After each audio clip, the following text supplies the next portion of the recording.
हिंदू धर्म में एकादशी व्रत का विशेष महत्व है। ये व्रत प्रत्येक माह के शुक्ल पक्ष और कृष्ण पक्ष की 11वीं तिथि को रखा जाता है। वर्ष में कुल 24 एकादशी होती है और जब अधिक मास या पुरुषोत्तम मास आता है तब इनकी संख्या 26 हो जाती है। एकादशी का व्रत भगवान विष्णु को समर्पित होता है और इसे अत्यंत पवित्र और पुण्यदायी माना जाता है। इस दिन उपवास, भजन कीर्तन और भगवान विष्णु की पूजा विशेष रूप से की जाती है। एकादशी व्रत का मूल उद्देश्य केवल भूखा रहना नहीं है, बल्कि ये आत्मसंयम, मानसिक शुद्धता और आध्यात्मिक उन्नति का प्रतीक है। इसे आत्मा की शुद्धि और ईश्वर की निकटता प्राप्त करने का एक साधन माना जाता है। एकादशी का संबंध न केवल शरीर को स्वस्थ रखने से है, बल्कि ये मन को भी शांत और एकाग्र करने में सहायक है। इस व्रत का पालन करने से व्यक्ति के भीतर की नकारात्मकता, काम, क्रोध, लोभ और मोह जैसे विकारों पर नियंत्रण पाया जा सकता है।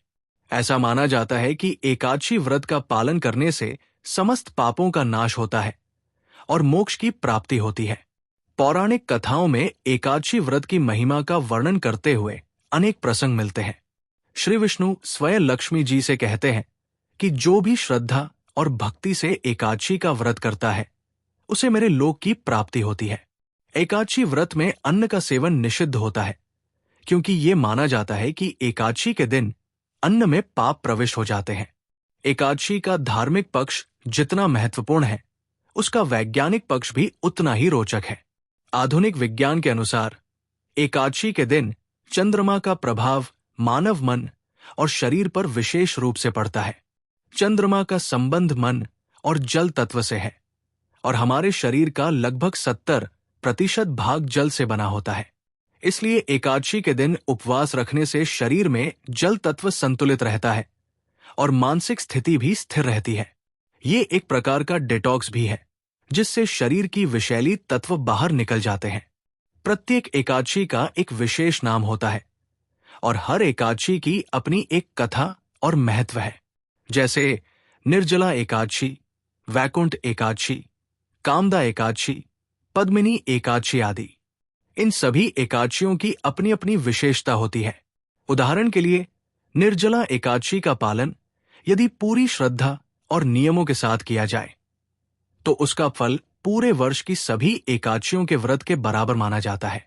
इसी प्रकार वैकुंठ एकादशी को श्रीहरि के वैकुंठ लोक के द्वार खुलने का दिन माना जाता है और इस दिन व्रत करने से भगवान विष्णु के परमधाम की प्राप्ति होती है। एकादशी व्रत की विधि भी अत्यंत सरल और प्रभावशाली है। इस दिन प्रातःकाल स्नान करके भगवान विष्णु की प्रतिमा या चित्र के सामने दीपक जलाया जाता है। फिर उन्हें पंचामृत से स्नान कराकर तुलसी पत्र, पीले फूल, फल और भोग अर्पण किया जाता है। विष्णु सहस्त्रनाम, गीता पाठ या विष्णु चालीसा का पाठ इस दिन विशेष फलदायी माना जाता है। संध्या के समय भजन कीर्तन और आरती करके रात्रि जागरण किया जाता है। कुछ लोग पूर्ण उपवास करते हैं तो कुछ फलाहार लेकर दिन बिताते हैं। एकादशी केवल शारीरिक तपस्या नहीं है, ये एक मानसिक साधना भी है। ये व्रत व्यक्ति को अपने भीतर झांकने का अवसर देता है। जब हम अन्न का त्याग करते हैं तब हम अपने इंद्रियों पर नियंत्रण करना सीखते हैं। भोजन पर नियंत्रण आत्मा पर नियंत्रण की दिशा में पहला कदम है। जब इंद्रियां शांत होती हैं तब आत्मा की आवाज सुनी जा सकती है। एकादशी व्रत हमें बाहरी संसार से ध्यान हटाकर भीतर की यात्रा पर ले जाता है। यही कारण है कि ऋषि मुनियों ने इसे जीवन के आध्यात्मिक विकास का एक महत्वपूर्ण साधन माना है।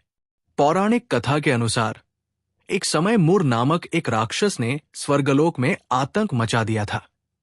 सभी देवता उससे डर गए और भगवान विष्णु से सहायता की प्रार्थना की।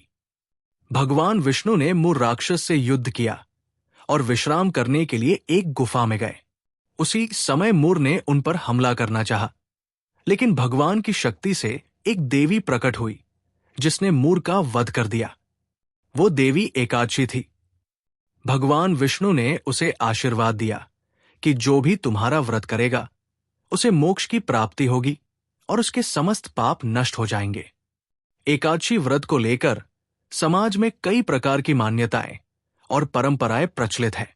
कुछ लोग केवल अन्न त्यागते हैं, कुछ जल भी नहीं लेते, कुछ लोग केवल फल और दूध पर रहते हैं। ये व्रत व्यक्ति की श्रद्धा और सामर्थ्य पर आधारित है, लेकिन मूल भावना यह है कि व्यक्ति अपने मन, वाणी और कर्म को शुद्ध रखे। व्रत का सही उद्देश्य तभी पूरा होता है जब व्यक्ति बुरे विचारों, बुरे कर्मों और नकारात्मकता से दूर रहता है। आधुनिक युग में जब जीवन तेजी से बदल रहा है, तनाव और चिंता हमारे जीवन का हिस्सा बन गए हैं, तब एकादशी व्रत मानसिक और शारीरिक शांति पाने का एक प्रभावशाली माध्यम हो सकता है। एकादशी का व्रत केवल किसी धर्म विशेष का नियम नहीं है, बल्कि ये एक ऐसी परंपरा है जो मानवता को संयम, संतुलन और साधना की ओर प्रेरित करती है। एकादशी का व्रत ये भी सिखाता है कि मनुष्य का जीवन केवल खाने, सोने और भोग विलास के लिए नहीं है। जीवन का उद्देश्य आत्मा की शुद्धि और परमात्मा की प्राप्ति है। जब हम एक दिन के लिए अन्न का त्याग कर देते हैं, तब हम सांसारिक सुखों से परे आत्मिक सुख की ओर बढ़ते हैं। यही आत्मिक सुख हमें स्थायी आनंद देता है। एकादशी का पालन करने वाले व्यक्ति के जीवन में अनुशासन, संयम और संतुलन आता है। ये व्रत हमें ध्यान, भजन और साधना की ओर प्रवृत्त करता है। ये हमें यह भी याद दिलाता है कि हम केवल शरीर नहीं हैं, हम आत्मा हैं जो परमात्मा की ओर अग्रसर है। एकादशी व्रत केवल एक परंपरा नहीं, बल्कि आत्मा को परमात्मा से जोड़ने का एक माध्यम है। इस प्रकार एकादशी व्रत न केवल धार्मिक दृष्टि से, बल्कि वैज्ञानिक और मानसिक दृष्टि से भी अत्यंत लाभकारी है। यह हमारे जीवन को एक नई दिशा, नया उत्साह और गहरी आध्यात्मिक अनुभूति प्रदान करता है। जो व्यक्ति श्रद्धा, भक्ति और नियम पूर्वक एकादशी का पालन करता है, उसका जीवन निश्चय ही पुण्य, शांति और मोक्ष की ओर अग्रसर होता है। यही एकादशी व्रत की सच्ची महिमा है।